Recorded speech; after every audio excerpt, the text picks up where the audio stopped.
Hello guys, welcome back another video. Today in this video I'm going to show you how to cancel WestJet flight online. So let's get started.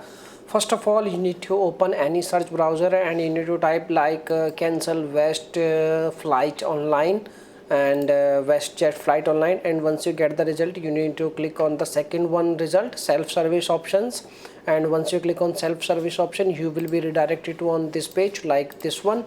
And once you click on this page over here, you need to select like if you want to change a flight, then you can use this option. But we are going to we are going to cancel our flight, then you need to click on like this option, cancel a flight. And once we click on cancel a flight, it will open a new window, and on this window you need to type like reservation code and your last name over here, and you need to click on search one. And once you click on search, it will show your trip details and all, and you need to log in into your account, and that's it. By using this method you can easily cancel your WestJet flight and tickets. So hope you are getting my points. If yes, please hit a like button, and thanks for watching this video. Bye bye.